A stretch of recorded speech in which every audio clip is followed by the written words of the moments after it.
you sure she's the one for you? Yeah. I love her, bro. No, shy. I'm saying, are you sure she's the one? I'm married. We already got the ring. Who's that, mate? Who's that?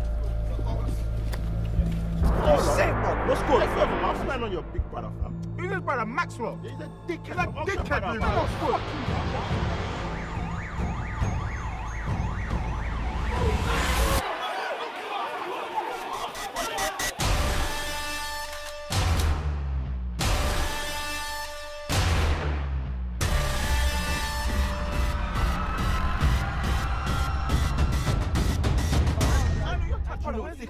A young Abdi, put down your hand, you little prick. So for anyone out there that doesn't know what Simon does, he is a cinematographer, director of photography, and already at a relatively young age, he's actually worked with some of the biggest names in the UK rap industry. You've worked with so many, mate, I'm going to have to actually read them off the sheet. Right. So we've got Gigs, we've got Dizzy Rascal, we've got Dave, we've got Krept Konan, D-Block Europe, Wiley, Chip, Rapman as well. So it's not just music videos that Simon has been doing. He's also been the DP on Shiro Story and also Blue Story as well, which has just come out in the cinema. So we're going to talk about all of that, all of your progression through the years. But what I'd like to do to start things off is just go back right to the beginning, because you've got kind of like quite an interesting background, haven't you, as far as like how you got started? We were talking about it on the way over, but it was really interesting. Yeah. So, I mean, one thing I didn't tell you, actually, I started, I mean, I've always been familiar with cameras because I used to like rollerblade and stuff. So I used to make lots of skate edits, and then I started making sketches and little short films and stuff with mates. But I got into a weird stage of filming like music video parodies, funnily enough. Okay. So I'd take a song, and I would like record, find the beat online or whatever, and record like my own lyrics and stuff to it, film it, and then put it online. And I just thought it was like really funny, and it was kind of amusing at the time. But that's when I started to actually make content to put out there for people to see. And then when I started getting that feedback from people like, oh, we love this, and when's the next one, that really sort of like encouraged me to start making those. So I was making those for a long time. And then I bought a camera to make those videos better. And then one of my friends who actually makes serious like music, serious, yeah, he was like, do you reckon you could make an actual music video that isn't a joke, and we could try and put it out there and stuff to promote what I'm doing? And I was like, cool, yeah, we'll give it a go. And I shot one for him, and then this is all in Reading, by the way, and then other people from the area started to clock on to what we were doing, and then someone else asked me if I could shoot them a video and stuff, and it just kind of like snowballed like that, really. And that's kind of how it started, and that was like, I'd say it was about 7-8 years ago now. Yeah, it was a while ago. It's just weird. That's actually how it started. It probably feels like it was a long time ago, but actually 7 years ago, thinking about what you've done in 7 years is pretty impressive, mate, to be fair. Thank you. That's not too far ago, I don't think, but to do what you've done in 7 years is pretty amazing and quite inspiring, actually. And that's why I wanted to get you down to hear about more about your story as a camera operator and cinematographer and so on. Could you talk a little bit about the the local music scene in Reading when you were growing up? Because I know that's kind of like how you also got involved with shooting videos as well. Yeah, I mean, it was cool because so I shot that video for my friend Jay Black. Shout out Jay Black's Joe Strout.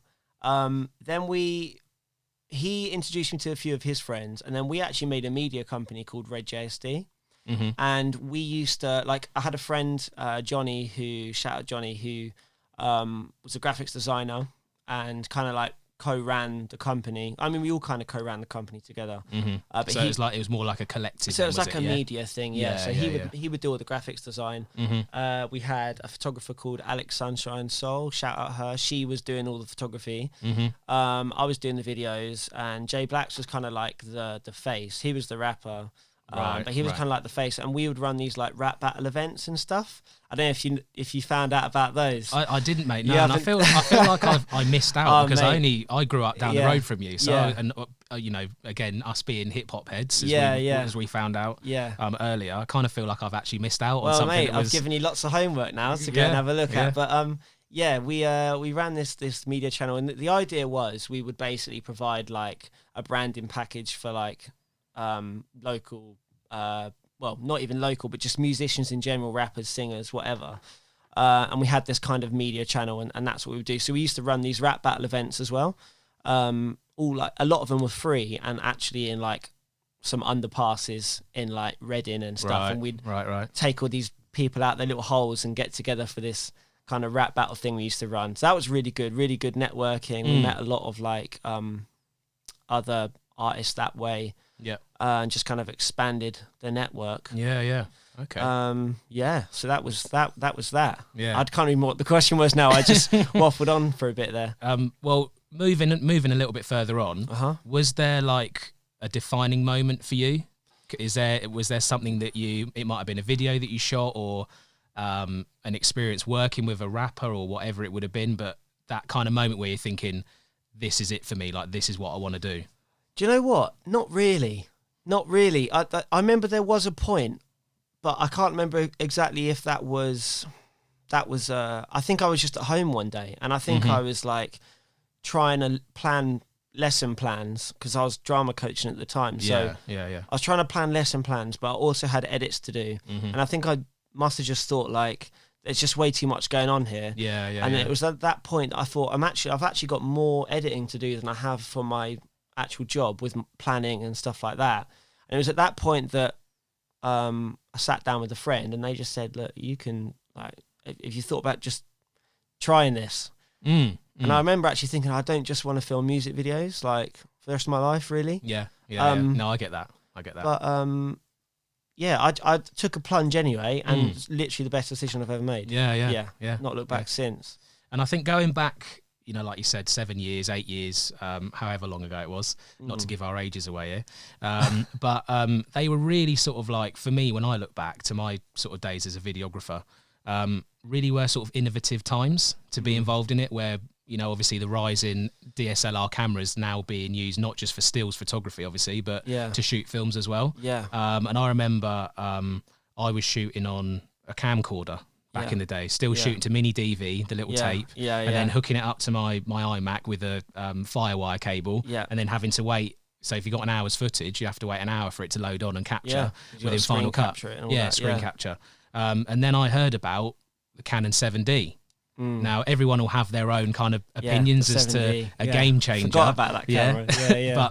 But for me, the Canon 7D was like, you know, the turning point for me, where you know, I was spending about $6,000 on these Sony camcorders, and then the 7D came out, that it was smaller. You could shoot 50 frames per second on it. Yeah. All you had to do really was get a flash card, a battery, and a zoom lens, and actually, it totally changed the way that I worked. 100%. And then I started clocking on to people like Philip Bloom, who really in this country was kind of like the pioneer for, you know, shooting films, videography on stills cameras. Yeah. And he's always kind of been the guy in certainly in the UK. Yeah. And I also started following a guy called Shane Hurlbut, who is a cinematographer based in the US. Cool. And he was kind of around at the same time as Philip Bloom. So I started following Shane on social media, and I saw that he actually, for anyone out there, you should go watch this film. It's called Act of Valor. So it's a pretty standard action film. It's about a team of Navy SEALs that go in and try and rescue a CIA agent from you know, terrorists, basically. But interestingly, the film was predominantly shot on a Canon 5D Mark II. Oh wow! And that was the first time I'd ever really sort of you know, learned that we can actually shoot feature films with these cameras. And I was like, right, I'm saving up for this camera then. And I actually looked at some of the behind the scenes clips and images from that film. And again, this was the first time I'd ever seen so they were basically shooting with Panavision lenses on the 5D. Yeah. And at the time, I'd never ever seen that before, you know. No. So obviously a Panavised Canon 5D with an adapter. Yeah. So I guess the aim was in those early days was to shoot with a very small portable camera. Yeah. But you could really get up close and personal with the action. I think a lot of the action scenes in that film were shot with the 5D and the 7D, but with Panavision lenses on the 5D. And now fast forward to present day, like everyone seems to be doing that now.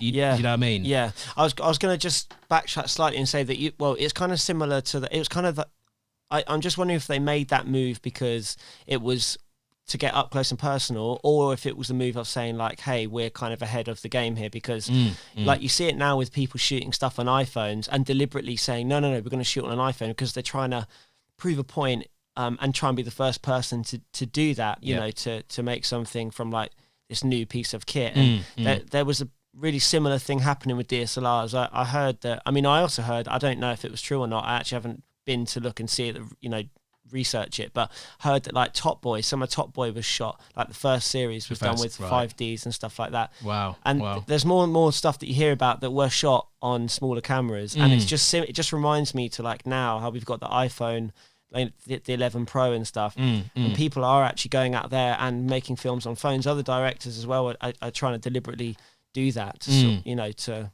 be sort of like the first person. And I think as well, you know, even we were talking about 1917 earlier, and Deakins, the legend that he is.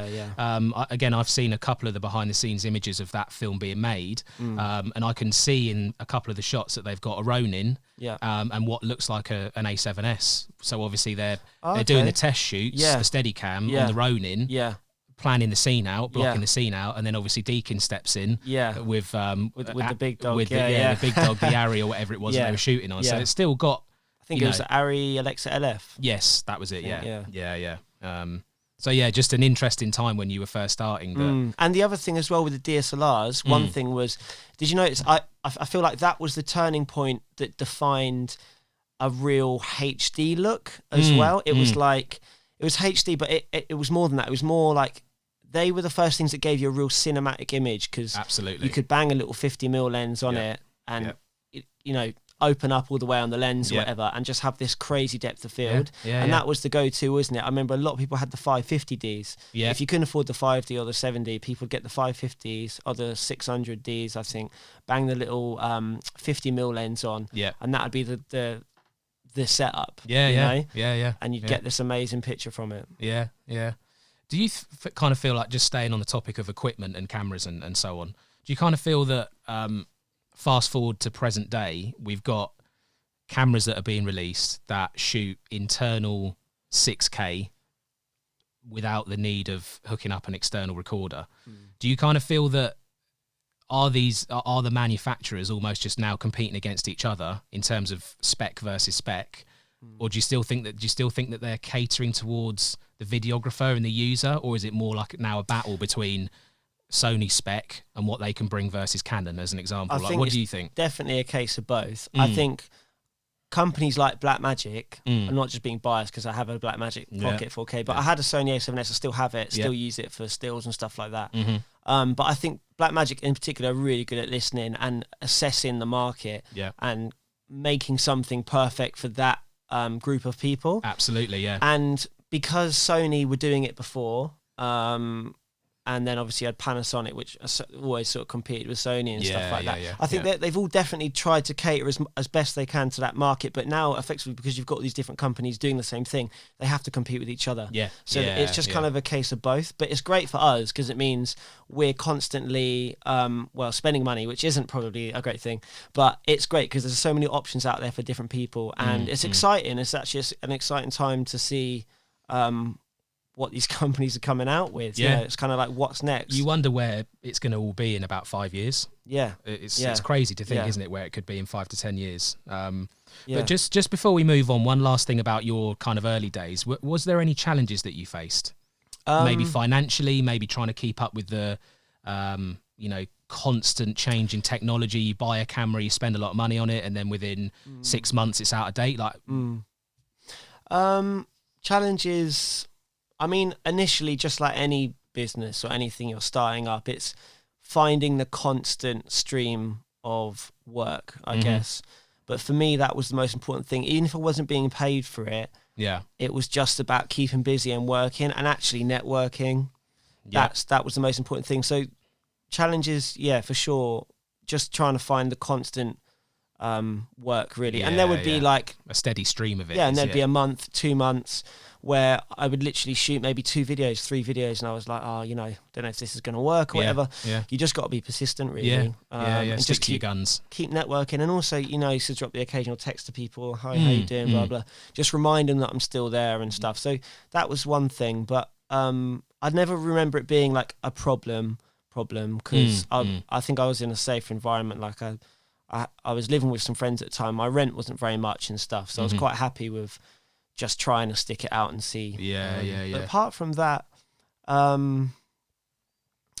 challenges, just maybe sometimes it was budget, not potentially being like, not because I didn't feel like I was being paid enough or anything like that. It was more so because like we'd have all these crazy ideas and we wouldn't always be able to get what we kind of like, there wasn't an easy option. But it wasn't really a problem as such, because we'd always think of like the next best thing. And if we wanted something, we would try and find something that gives us that look or feel without actually having to spend that money and get it for free. And that was all part of the learning process as well, as just knowing what you can do with little, basically, and what you can create with that. No, it's really interesting stuff. Moving on then, like, was there just in relation to like the music videos that you have been shooting for a while now, was there one particular video that you shot that maybe is in like getting your foot in the door sort of thing? Was there like a breakthrough moment for you? Because you've worked with some like basically the cream of the crop in the UK. You've shot videos for everyone near enough. So was there one particular one that stood out for you? To be honest, there's probably lots of different things for different reasons, because each video, I honestly believe every project I've done, even if it's a big scale project or a small scale project, they've all been stepping stones that eventually got me literally here today, sat with you talking. So every day that goes by, everything you work on is a stepping stone. Obviously Shiro's story was a massive project for me and for everybody else involved, and that definitely put some respect on our name, effectively. But there were definitely 1 or 2 projects locally where I was shooting stuff for some household names within the local area that effectively kind of put me on there as the guy to go to in Reading. And then the same kind of thing happened in similar areas. So there were many different little stepping stones along the way that we were sort of like conquering this bit, conquering that bit. Kind of was the weird way I was kind of looking at it. Do you know what I mean? Did it kind of feel like natural though, like a natural progression? Yeah, it did. 100%. And I mean, I'm a strong believer in just, things happen for a reason, stuff like that as well. So absolutely, I just trust in what happens, really. Just kind of let it flow. But I've never really had like much of a plan. No, because actually sometimes it doesn't always work out, does it? And I think sometimes especially in the creative industry anyway, it's so like a lot of jobs are last minute. A lot of things can be so solid 1 minute and then not the next and everything else. And it's important to just kind of remain open-minded and let whatever happens and just trust in it, really. Absolutely. How important is it to develop your own style as a director of photography? So as in, like, if I watch a project of yours, I can just tell almost instantly that's Simon behind the camera. Is that something that you feel is important? Do you know what? I've never, it's never been something that I haven't tried to create that look that you're talking about. I've actually not really thought about it, to be honest. But a lot of people have said that. They've said they can spot my video amongst 10 other videos or whatever. I really like the use of the handheld stuff that you do, and like a lot of the drone stuff, the spiral drone. I've noticed that. See that? Okay, maybe there's little signature moves. I don't really think about like, that's mine or whatever, but and it's not, because anybody can get a drone and put it up and do a spiral. But there's definitely go-to moves that I use that maybe give me a look, my preferred thing. But I've never actively thought about my style like that. So it's interesting, actually. It depends on the project as well, to be fair. I mean, Yeah. obviously you're shooting a lot of UK rap, grime, drill stuff. It probably needs to look a bit edgy, so you would naturally shoot handheld, I guess, for a lot of the time. Yeah, I used to hate handheld stuff. I've actually only got into it again the past couple of years. Right. Everything used to be on a gimbal or a slider. I didn't want, because to me, handheld was like low budget. And when you saw something handheld, you was like, where's the money at? Do you know what I mean? Yeah, and I used to be obsessed with like dollies and just like cinematic movement. But actually, I grew to find that pretty restricting. Yeah. To be honest, especially in rap videos and stuff where all of that sort of style has come back in now.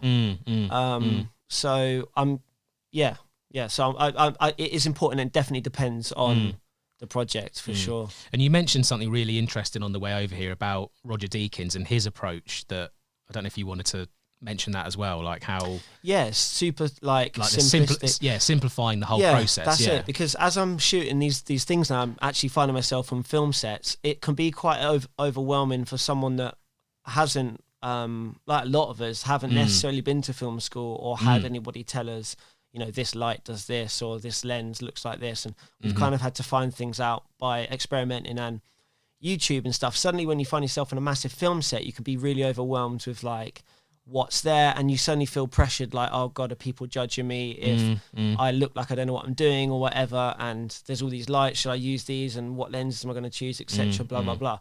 And when I was listening to Roger Deakins talk about, I mean, anytime I listen to him talk anyway on podcasts and things like that, absolutely, he's super like chilled, and he's like, he's just got a really simplistic approach. He doesn't overdo it with the light, and obviously his lighting setups are big and stuff, but it's quite simple. And even things like filtration in front of the lens and stuff, he doesn't really use a lot of that at all. And we always think, oh my god, what's giving you that look? Is it that filter? It's that. But actually, he just kind of trusts his gut and shoots what he wants to shoot, and just does a real instinctive thing. And that's really grounding to hear him talk, because when you are getting overwhelmed with all this stuff and you feel like, I don't know what I'm doing, which actually I've heard is a real common thing amongst a lot of cinematographers. Wow. If you listen to someone like Deakins, because he's so big and he's just won a BAFTA and an Oscar now for 1917, it just reminds you, actually, none of that matters. You just got to trust your gut. And if you've been doing well already with the stuff you've got around you, kit and stuff like that, to a certain extent, doesn't matter. If you can do what you can do, just knowing your instinctive thoughts on it, you know. But in terms of lenses and lighting and all the, you know, the grip and other equipment that you would use on a film set, let's say Blue Story as an example, were you in control of that, as in what is ordered in for you to use? Sure. Yeah, I am. Right. Yeah. Okay. And so we were. And it's one of them ones where not everything got used all the time. And because it's the first time I've ever had to make like a shot list or anything like that, I really had to think about what I was using and like why. Yeah. And, you know, there definitely were days that things didn't get used, and I think that was due to time and things like that as well. But it does make you think consciously about like the stuff you're doing and why you're using that. Yeah. You know. Yeah. Whereas before, because I've collected loads of gear and I just have it all in my van, when I turn up to a shoot, if I want something, it's there. Yeah. You know what I mean? But you kind of lose that luxury. Yeah. Because you have to choose your Steadicam for certain days. So you know, if you haven't chosen Steadicam for that day, you can't just rock up and be like, let's do a Steadicam shot. Yeah. Oh crap, he's not here. Yeah. Do you know what I mean? So it does. It makes you just think more about why you're making the choices that you're making. So how did you first meet Rapman then? I met Rapman through Jamal Edwards, who runs SPTV. Was the founder of that. Weird enough, Jamal Edwards sent me a friend request on Facebook years ago. Right. And this when SPTV was like booming. It was like the leading channel. Yeah. And I was like, what? This is insane. Surely it's got to be a prank or whatever. And he messaged me and just said, I've seen your work through my friend Cole and Josh, who are from a duo called Well Bros. Okay. Shout out them. And he saw their stuff that I'd worked on with them. And he basically said, look, I like the stories that you do. I've got this guy called Rapman who does stories, and we got this project for a charity, Comic Relief, that we want to involve you in and stuff. Oh, nice. So I met him through that, and we got together on a project that kind of went through SBTV and ended up being uploaded onto there and stuff. Nice. Yeah, Matt raps on that for the first time. Yeah. That was about, I'm going to say about 4 years ago, something like that. Oh, okay. And what's it like to work with him? Yeah, as he's in, a legend. as a DOP, like your relationship Yeah. with him on set, like what could you describe? Me and him, like because we've worked together for a long time, we've got a good chemistry anyway. Like he knows how I work, I know how he works, and we're kind of used to that. And he trusts me a lot as well, so that's really nice. To have someone that kind of trusts you and, you know, is up for hearing, you know, what you suggest and stuff like that. Yeah, It's great, man. It's been such a good journey for the both of us. It's been really lovely just to work with someone you work with really well. Yeah. You know? Yeah. But yeah, he's great, man. He's great. And he's learning every day as well now. Yeah. I know he's directing this massive film in LA. I was just about to say, mate, are you kind of waiting by the phone for this, or I'm the email come in yet? I'm not. So unfortunately, I'm not going to work on that one. Oh, what? It's a massive film. It's Right. like $25 million, and It's not to be sniffed at. yeah, man. I mean, I'm so lucky and blessed to have done Blue Story, but I think at that stage, it's like there's plenty of amazing DPs out there that that are way more experienced. And because Ratman is obviously he's amazing, but because he's still quite a new director in the film industry, a lot of people will think that you need the rest of the team to be super experienced as well. So that's just something that I've accepted. But it's cool. Like, me and Raps, we're going to definitely work on stuff in the future for the foreseeable future. It's just this one here he's got to do by himself. But I think that's great, because I think for him it's going to put him in a position where he gets to meet new people, really like hone in on his craft and you know, put his skills to the test basically, and then come back super experienced. And just, I think he's going to teach me loads when he comes back off that job for sure. Well, I'm looking forward to seeing the next time you two hook up. What can happen? Yeah, it's man. going to be be really interesting to see. Well, I'll keep you in the loop. Yeah. You should let get me him know. in one day. Yeah. So just sticking with your collaborations with Ratman, something that's always kind of stood out to me from watching a number of his videos, particularly the ones that you've shot, is that there's always kind of like a strong narrative to the video, and it's almost like we want to shoot a music video, but it's not enough to just show people having a good time. We need to tell a story here. And a number of the videos, particularly like the Krept Konan one that you shot, Band Drill, it's a short film, isn't it? And it kind of has that epic kind of feel to it. Oh, okay. Cool. And that's something that I picked up on from, again, your work with Ratman. That there's always that, you can almost see his vision, if that makes sense. And it's not a surprise that actually he's gone on to do a feature film along those same lines, because you can see the vision through the music videos, so to speak. Sure. Yeah. He. I mean, that's him all over. That's what he does. He's more of a storyteller than a musician, and music is his. It's what's the word I'm looking for? His channel, effectively. That's the platform he's chosen to tell his stories on. And you know, I think that's because probably that's what he's been familiar with as well. He's been involved with the music scene and stuff. So it's the best. It's been the best way for him to tell his stories. But now he's finally got the recognition that he sort of deserves. He's able to sort of actually tell them now through proper narrative film form. Which is cool. What did you shoot Blue Story on and Shiro Story on? What was the... So Shiro Story was shot on my A7S Mark 1, and we just shot that through an external recorder, recorded 4K. But still had to shoot 1080p in camera, which sucked a bit, because I think it's 8-bit, which is like really mushy and not great. But so we shot all the Shiro Story on that, graded on... using Film Convert on love Film Convert. It's great, man. On Final Cut. And just shot on some Rokinon Cine lenses that I've got, cheap good good solid No, lenses. they're good lenses. Yeah, nice and sharp. Yeah. Pretty fast as well. Yeah. T15, I think. Yeah. So we shot on that, and then Blue Story was shot on Alexa Mini with Cook S4s. So that's what I wanted to ask you about. Like, what was that transition like for you from going from shooting 1080p on a A7S to then shooting on a large format camera? Yeah. It was. Did it change the way you approached your like shooting any of the scenes, or? No, I mean, the thing is, like, I've always wanted to shoot on anamorphic lenses, but obviously you can't do that on a DSLR without having all your adapters and stuff like that. And I just, to be honest, it just seemed like a lot of work, and I was working so much as well. I didn't have the time to experiment with that. I just needed to kind of just keep shooting and use what I had. But I was asked about anamorphics and stuff like that on Blue Story, and I actually turned them down, which is really crazy because a lot of people are like, "What? You turn down anamorphics?" Blah blah.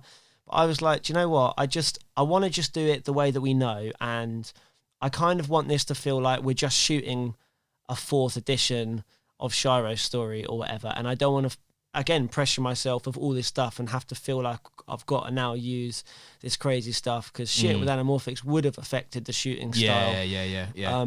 And it would have restricted me in a lot of senses. So I just thought, I'm just going to stick to spherical lenses, shoot on the Arri, and it's just going to be like any other thing I've shot. And that's kind of the way I tried to just approach it. Again, kind of simplistic, not looking to switch it up.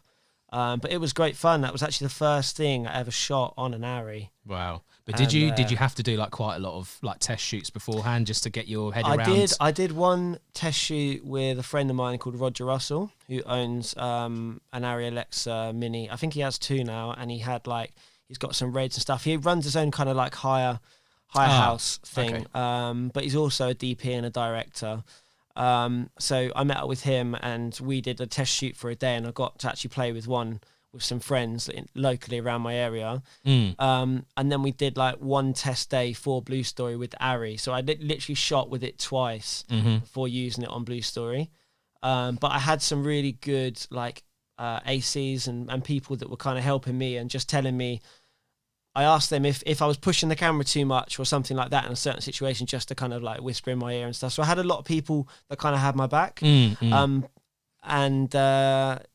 was it nerve-wracking? It was a little bit, but also I just knew it was such a great camera. Yeah. So you can't really go wrong to a certain extent. Exactly. And I'm really happy with the way it looks. So yeah, man, it is just literally like any other camera.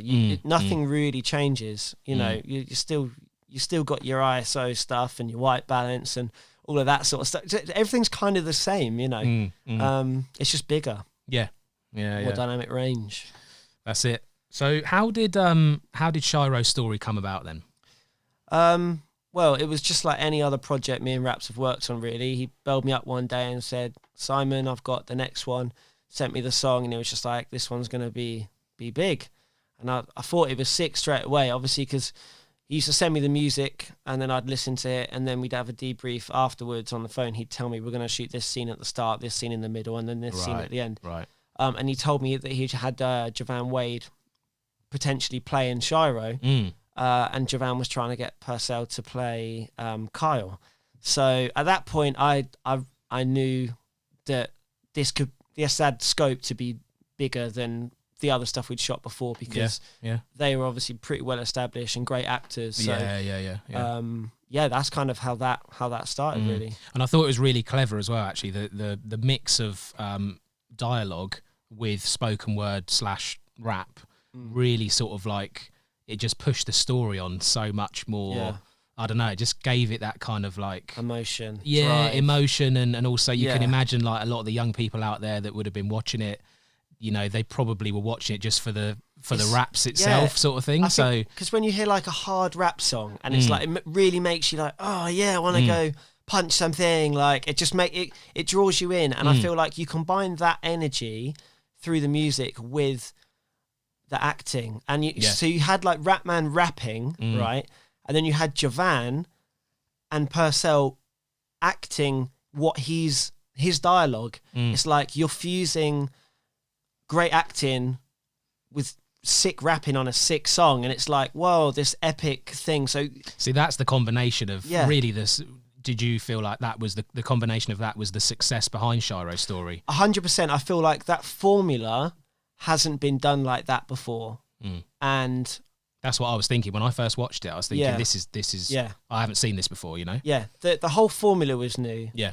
And the acting was great and the story was great as well. So it was a real combination of everything. Yeah. But I think the formula was basically the USP. Yeah. And that's why Ratman went on to incorporate that style into Blue Story, is because that was different. You know. And what was the feedback like online? I know it was initially it's a YouTube series, so Yeah. it was did great. it kind of Yeah, it was great. catch fire straight away? Yeah, it did actually. Like I think I can't remember the numbers, but they got bigger and bigger. So every single time we released an episode, Yeah. the views got bigger. So I remember by the time people were waiting for it. Yeah, exactly. And even like all these reaction videos, people wanted to make. There's tons of reaction videos out there for Shiro's story, and it became a thing. It was viral. It was like, have you seen this? Have you seen this? Because it will tear your heart apart. And like people, it was. I'm still shocked actually as to how well it actually did. But it was like the views got bigger every single time in such a quick succession. So I think the first one was like 1 million views in like I think it was like 2 days or something. The second one came out, we had 1 million views in 24 hours. The third one came out, and I think we had 1 million views in like 4 or 5 hours. And then it hit 2 million views by like 24 hours. Yeah. And now it's on. I can't remember. I didn't check it, but it's doing well. Oh yeah, still doing really well. And you know, collectively, every episode collectively is a good number. So I'm guessing then that Blue Story was natural progression. Basically, because people wanted. Like, obviously, I'm not gonna. If you haven't seen Shiro's story, first of all, shame on you. Secondly, if you haven't seen it, I'm not going to talk about the ending too much. But after the ending of the third one, people wanted a fourth one. They wanted justice. The people wanted justice. So people I think they wanted justice, but they also wanted to see what the hell Ratman was going to do next. Yeah. And obviously, that's what created the anticipation for Blue Story. I think. Yeah.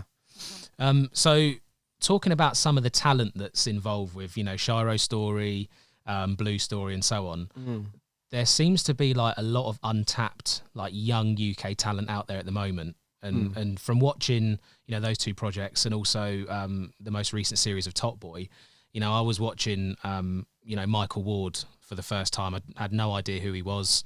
And it felt like you were watching a performance, you know, his character Jamie in Top Boy, that he'd been around. It was such an assured, mature performance that it felt like he'd been around for like a decade. And yet it was just so natural, and he just killed it. I felt in Top Boy. And there wasn't really one performance in there that you could say, not too sure about that. That wasn't particularly like believable.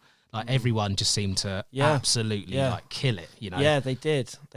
I mean, we're talking about Top Boy. Just right generally, and at the Blue Story, moment, just generally like UK talent. It's amazing, actually, and it's about time as well that we had real fresh faces in. Yeah. Do you know what I mean? Obviously, you've got like the pioneers of the urban culture, like acting. You got like, you know, Ashley Walters. You've got Noel Clark. You got Jason Mazza. All those guys that have been around, that have done stuff when we were growing up, stuff that we watched. But now you've got completely fresh new faces here to change the game, and that was actually something that Ratman really was really passionate about. Was giving more people opportunities, new actors, and wanted to just showcase just some fresh faces.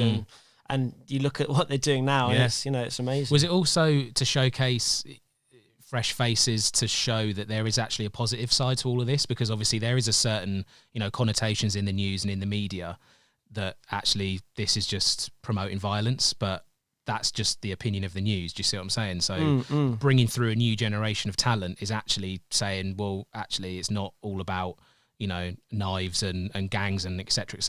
There's some actual like real talent behind this as well. Yeah, for sure. I mean, yeah, the story itself was kind of like a raise an awareness thing, kind of like a moral of the story is sort of thing, because it's, you know, super relevant with what's happening at the moment with postcode wars and gang violence and stuff. So it's a conversation that's, you know, been happening for a long time.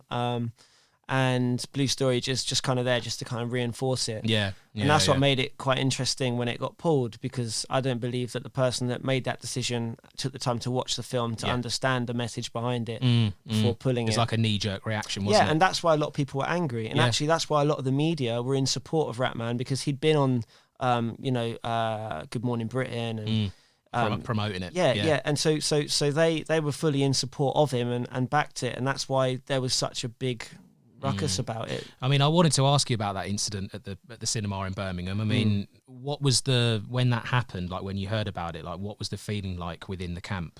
Like when that... it sucked. Yeah. Initial thoughts for me and for people that I knew, you know, it was like, oh my God, all of this hard work and it's being pulled from the cinema and that's it. Yeah.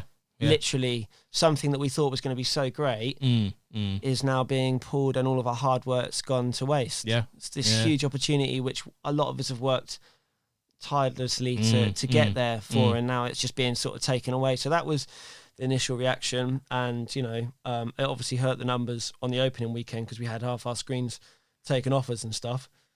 But it, you know, actually went on to promote the film even further, I think, and actually help the momentum. Yeah, I mean, that was kind of my initial feeling when I saw it in the news. I was like, that is really like rubbish, yeah. But actually, in the long run, the publicity that stems from that could be a good thing. Yeah, I definitely think there was a bit of that for sure. And it's made it more controversial, which has made it more of a talking point, you know, which, you know, is important at the same time. So, you know, it still shouldn't have happened.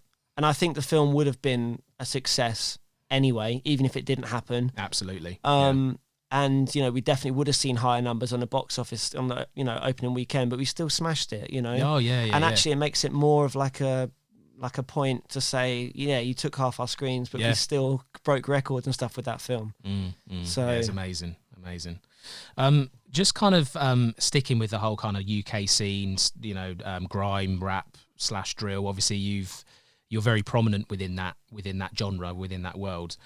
Is there a part of you that thinks that maybe that, again, going back to the whole negative press that drill music in particular gets, especially at the moment, is there a part of you that thinks that might make it more of a challenge for you to cross over into other genres? Or do you not see that as being a problem? No, I mean, not a lot of people know, because I've not had the chance to work with any big bands that are like really yet. Yeah, exactly. Yeah. So, but I always work on all different genres all the time. So it's not everyday drill and gang violence. It's you know, I've got a handful of bands that I do a lot of videos for, and I really enjoy working with them and stuff. So I wouldn't say it stops me at all. I think it's just more. I appeal to that market a lot more because I'm kind of already established there, and my portfolio within that is good. And you know, a lot of like artists and stuff, when they work with someone a few times, they like to keep working with that person. So absolutely, it's just about I've just already got good relationships there with people, so I just get chosen more to do that sort of work. You know. And thinking about the UK scene at the moment, the, you know, music crossing over into film, we see that a lot at the moment. How do you see things developing from here? Because it kind of feels like all eyes are on the UK at the moment. You know, I was recently over in New York around Christmas time.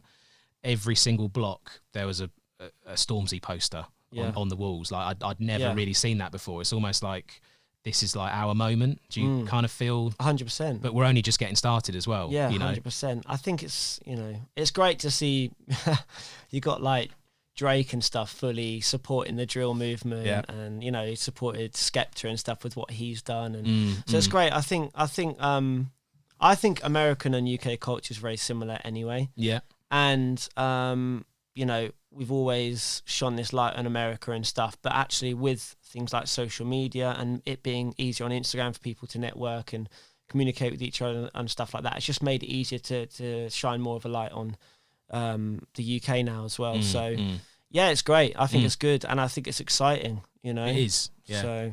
Especially with all of like I said, all of the new talent that's coming through at the moment. It's you know, so many great you know, actors out there, rappers that can cross over and do both. I kind of see America and the UK as kind of like one thing. I don't What, really... as in eventually it'll be, or do you see that? Yeah, I as mean, current? I kind of just see it now. Like, you know, like you say, you were just in New York casually. Do you know what I mean? It's a weird thing, but it's like the industry, it's kind of like we all have friends that live in the LA or New York or something, and they know people that are in London, and you know, it is. I just see it as one thing already. You know, I see it as like the industry, and the industry is made from the UK and the US right now. And moving on to talking about more sort of present day projects that you've got on the boil. I see that is it your directing debut that you're making, Featherweight? Well, tell us about this film. Right. Well, Featherweight. Okay. So how long ago was this now? I'm sure it's been shot, right? Yeah. Is the film? It's been has it been shot. cut? Is it? It's been cut, but it's one of those projects where it was about 3 years ago. Me and my friend Sam Chapman shout out him. We wanted to make something. We just want to make a film over the summer. We just want to do something cool. Let's just film something. So we literally put up a GoFundMe page. We raised about $2,000. It wasn't a lot of money at all, and we just basically linked up with a writer called Olivia Warren, and she basically wrote the script about a bird watcher, but that basically discovers like social media and then tries to like change himself. And it's a really cool concept, and we went and we shot this thing, but it's one of those projects that's it's just been on the back burner for a little while now because of all these crazy things that have been happening for everyone, not just me. Like, you know, a few people have gone off to film school, and like the composer who's played the acting role, Jonathan Deering, he was the lead, and he's now a composer. He, you know, did Blue Story, did Shiro's Story. He's got an agent now, so he's flying and pitching for all these great movies and stuff. So it's one of them ones where it's edited. It was stuck in sound for a little while. We've got it back now from sound, but it's like now we're looking at it. It's something we did 3 years ago. And 3 years ago. Yeah. Oh right. And, okay. and now we're looking at this like, okay, we wouldn't do this now. So how can we make this work?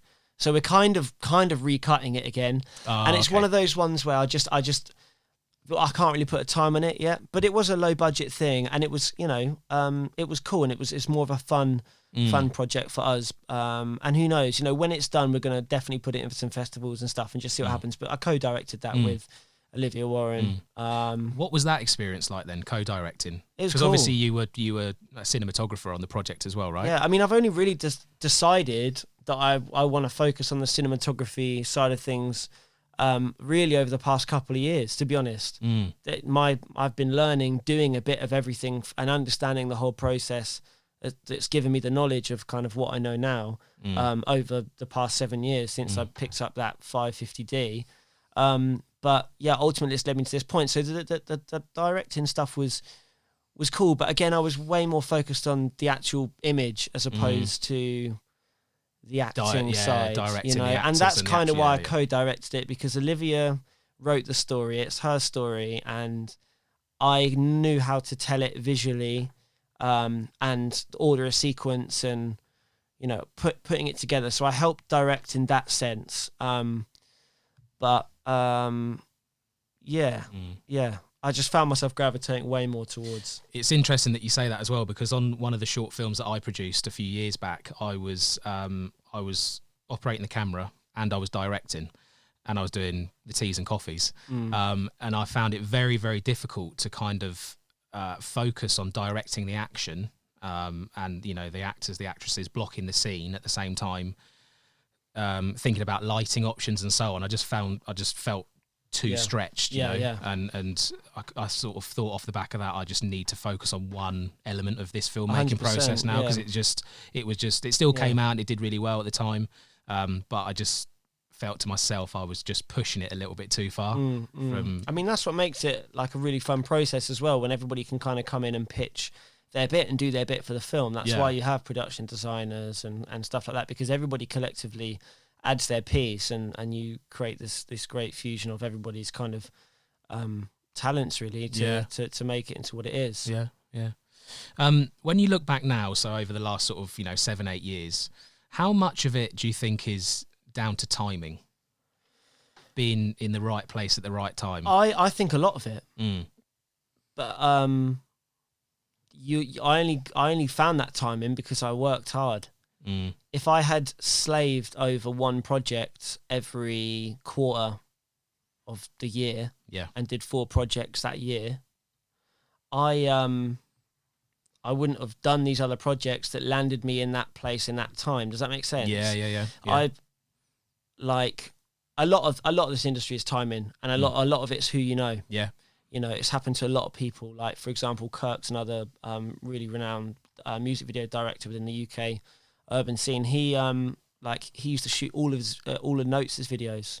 When Notes released, the Addison Lee song. Yes, yeah. Like, that's what kind of blew him up. And now, he's doing really great things, and that happened to directors like Wower as well. And so, you don't know what's going to happen, but the main thing is consistency and just keep working, because anything can happen at any point. And it's simple maths, I think. Well, actually, it's more like gambling. But not that I'm a gambling man, but if you do more projects, you've got a higher likeliness of winning on one of them. But that's like creating your own luck, isn't it? Yeah, exactly. So, yeah, I just worked a lot. I got involved with everything and anything. And I knew what I liked working on. I always put my heart and soul into it. And effectively, I've hit right timing now, and I'm a lucky man. But I honestly, I wouldn't say it's just that. I would say a lot of it was the hard work that got me to that place to do that project in the first place. And I think that's a really, really sort of like, for anyone that's listening to this that might be thinking about picking up a camera one day, or you might already be a videographer or a filmmaker that might be struggling at the moment.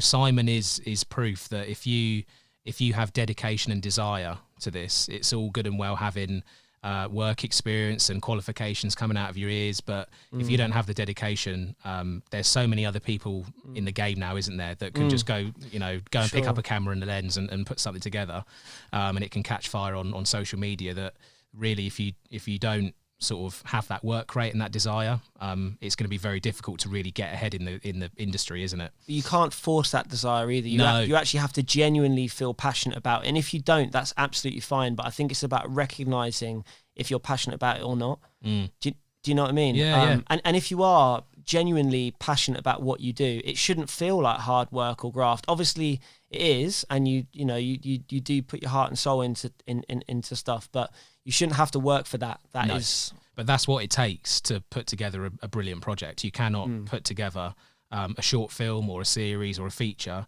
and just be willy-nilly about it, can you? You really have to pour everything you've got into it. For sure. And I actually look back now on some of the stuff that I've done, and what I enjoy most is the process, not even really the outcome. I love the process, from getting the script, sorting the cast out, finding the locations. I really do love every single aspect of it. That's why I still do it. I don't really do it for any kind of financial gain. I just love the process of filmmaking. And if you have that, like you said, that can't really be taught. But I mean, in closing, do you have any kind of like more any advice that you could give to anyone else out there that? I mean, I would say first of all, keep working. It's super important you keep working on stuff. The moment you stop is literally the moment that you stop. It's important that you keep working, because you get left behind otherwise. Because it's such a and also, like I pace, said, you're not increasing your chances of anything if you're not doing anything. So always looking for projects that you enjoy. Make sure you choose the projects you enjoy. And sometimes, we've all done projects that we don't enjoy that much because you have to pay the bills or whatever.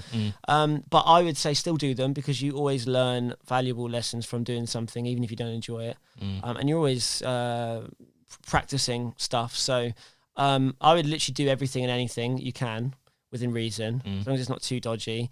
And things like kit as well. A lot of people get caught up on kit and say, and I've met a lot of people, and I used to do it as well, I'd look at something, well, I can't do that because I don't have this, and blah, blah, blah. But really and truly, I said earlier on, right at the start of this session, that We didn't have the budgets to get the locations or to pull off some of the ideas that we had when doing these music videos at the start, but we had to find ways that were the closest thing to it for free.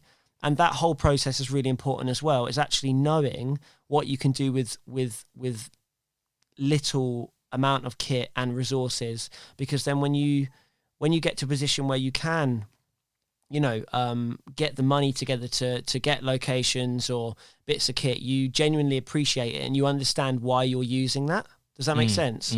If you just had all the kit from the get-go, you'd have all the toys, but you wouldn't understand or have the knowledge of exactly how to use it. Do you know what I mean? So having that's part of the process. Tough process of working with what you've got and then having the kit, you appreciate it way more. You understand why you're using it. You know, Simon, it's been a pleasure, mate. Thank you for having me. Yeah, it's been really fascinating and actually really inspiring to listen to you talk about your journey through. Thank you.